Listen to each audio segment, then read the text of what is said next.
Des lettres de la Manouba, écrivain imprimé. Alphonse, bonjour. Merci, bonjour Anna. Alors c'est toujours un plaisir de te recevoir au studio. Pareil. Et aujourd'hui tu nous présentes ton nouvel ouvrage de l'émirat islamique à la conquête de Sicile, un livre d'histoire qui parle d'une période importante qu'a traversé la Sicile, mais pas seulement, la Méditerranée également. Je te laisse le soin de nous en parler. Oui, merci beaucoup Anna et bonjour à vous toutes et à vous tous. Donc c'est vrai, donc c'est un livre qui est né depuis, je commençais des recherches il y a 2 ans à peu près, ou même plus, et sur cette période si importante pour la Méditerranée et pour la Sicile. C'est vrai que c'est une période déjà qui va, j'analyse presque 4 siècles, assez riche. À peu près, donc oui, voilà, ça commence en 827, que c'est la date vraiment du premier débarquement des Arabes en Sicile, comme on dit, voilà, et 1249, donc c'est vraiment la fin de cette présence arabo-musulmane en Sicile. Donc c'est pour ça que j'ai choisi le 827 et 1249. Et là, en fait, quand on parle d'Arabes, il faut penser que c'était des Tunisiens, en fait, qui partaient, enfin de l'Ifriqiya plutôt, mais qui partaient de Sousse pour débarquer à Mazara del Vallo, en Sicile. Donc une période vraiment très très riche, parce que vous avez annoncé justement que c'est un livre d'histoire, et c'est tout à fait vrai, mais en fait c'est un livre d'histoire qui a des liens avec le présent aussi. Parce que ce que j'analyse dans le livre, à part bien évidemment l'histoire, et donc comment les musulmans et les Normands aussi sont arrivés en Sicile, je parle de tout ce qui reste en fait de cet héritage musulman en Sicile. Et donc on ne peut pas le voir, c'est une fois qu'un touriste ou même un Sicilien se promène dans les rues de Palerme, par exemple, de Mazara, de Marsala, c'est vrai que, voilà, il est là, la présence est assez imposante, assez forte. Justement, écoute, on va en parler, on va feuilleter ensemble le livre, si tu permets. Ce livre s'inscrit dans cette démarche Cherche à ton cœur, à savoir le dialogue interculturel, on va en parler dans quelques instants. Alors, tu évoques la domination arabe, qui est partie de Sousse pour arriver en Sicile. Cette parenthèse a marqué l'île. Tout d'abord, moi, j'aimerais savoir de quelle manière... qu'est-ce qu'on sait aujourd'hui de ce qui s'est passé à ce moment-là? Et puisque tu parles du présent, est-ce qu'on en garde aujourd'hui des vestiges, mais est-ce qu'on continue surtout à en parler? Est-ce que les Siciliens continuent à en parler entre eux? Oui, donc c'est vrai que, tu sais, pendant certains moments, on a, je dirais, presque voulu, ils ont plutôt voulu effacer un petit peu cet héritage arabo-musulman en Sicile. Il y a eu une période où vraiment presque on l'ignorait, même s'il était là, donc on le voyait très très bien. Mais dernièrement, je pense déjà ça fait une dizaine d'années quand même, il y a une revalorisation de ce patrimoine. Et c'est très important. Il faut juste penser, par exemple, que si tu te promènes dans les rues de Palerme, au centre-ville, tu as des rues qui sont donc, la plupart, je dirais même, écrites en italien, arabe et hébreu.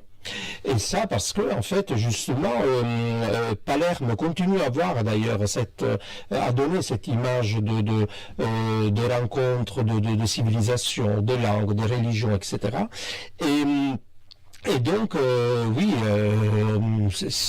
tu retrouves cet héritage dans l'architecture, la cuisine, et les noms, par exemple, la toponymie aussi, donc les noms des villes, partout il y a ça. Donc on peut pas vraiment, ça a duré 200 ans à peu près, et peut-être un peu plus, mais ils ont laissé vraiment beaucoup.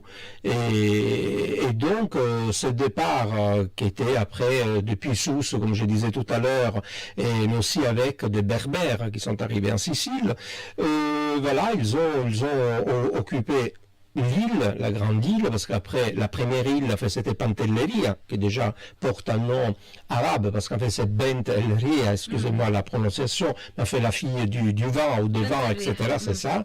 Et après, voilà, de là, ils arrivent à Mazara.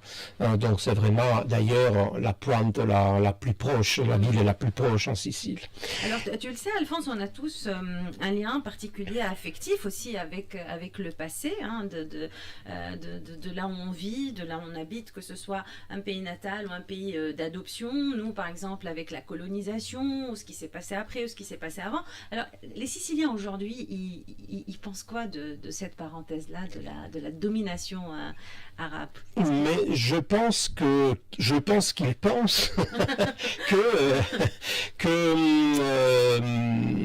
que ça a été une très grande en fait présence, une très grande domination en fait.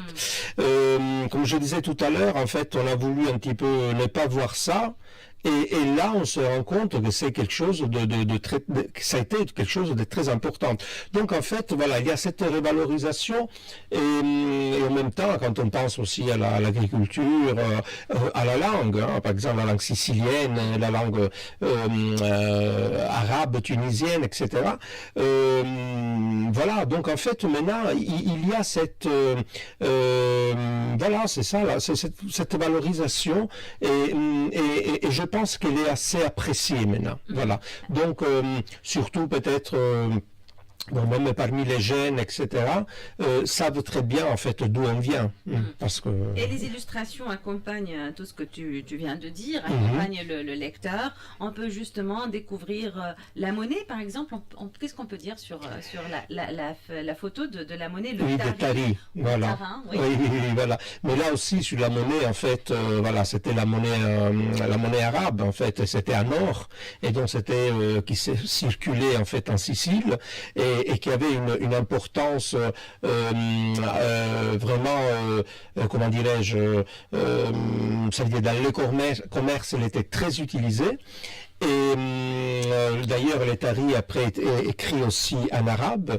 Et là, je pense, ça veut dire qu'il ne faut pas voir un petit peu la Sicile comme elle est aujourd'hui, que malheureusement, ça reste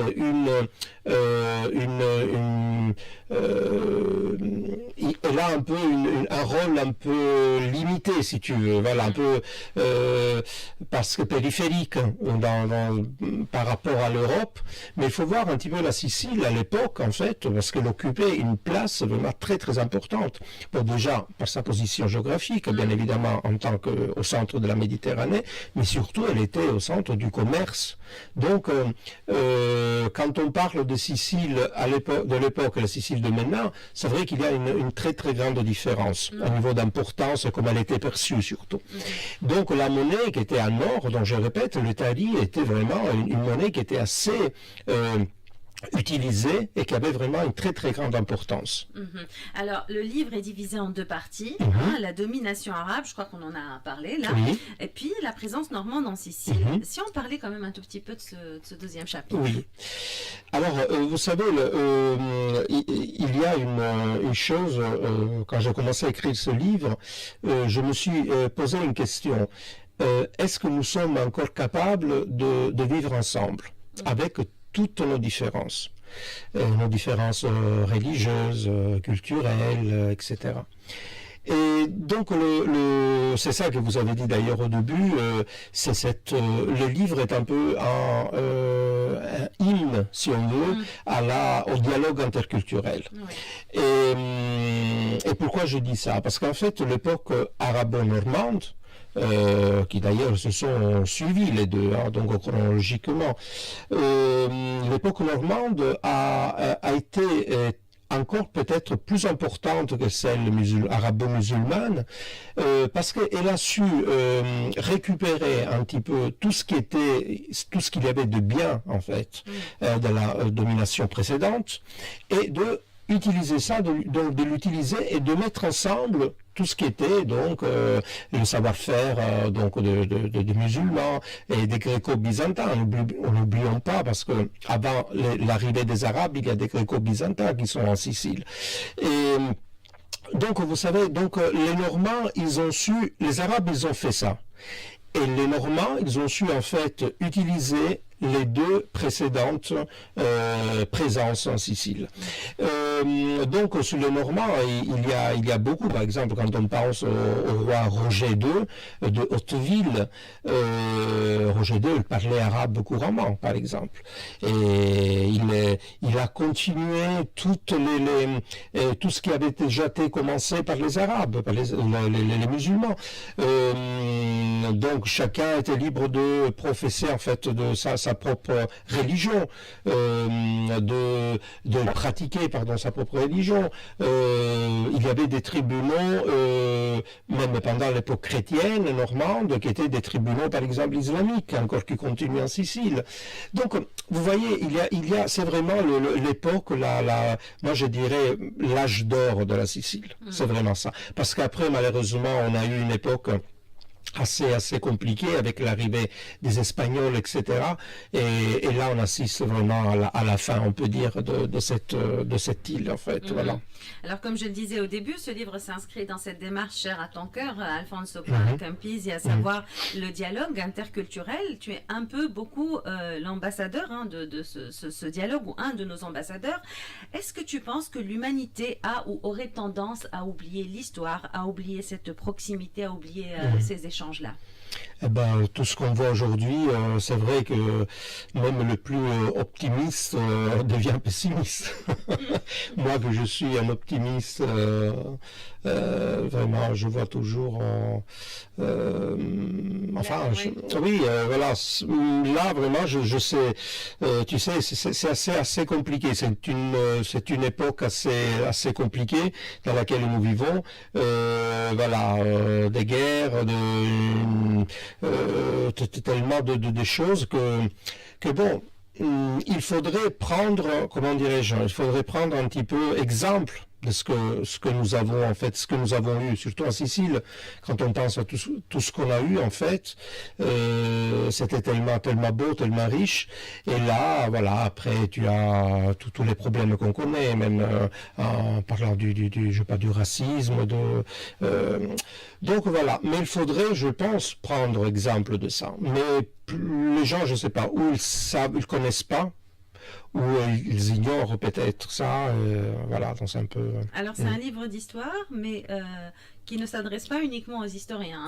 C'est facile à lire, c'est agréable. De l'émirat islamique à la conquête chrétienne de Sicile 827-1249, c'est signé Alfonso Campisi, c'est chez Archéet Édition, une nouvelle maison d'édition, et une séance de signature et de rencontre avec le public est prévue pour aujourd'hui, Alfonso. Pour aujourd'hui, oui, aujourd'hui à 16h, donc toujours au stand en fait d'Archéet Édition, 1714, donc 1714, et je vous attends à 16h. À la fin du livre. À la fin du livre, tout à fait. Merci, écoute, on te souhaite beaucoup de succès, beaucoup de lecteurs. Merci beaucoup. Et à très bientôt. À très bientôt, merci.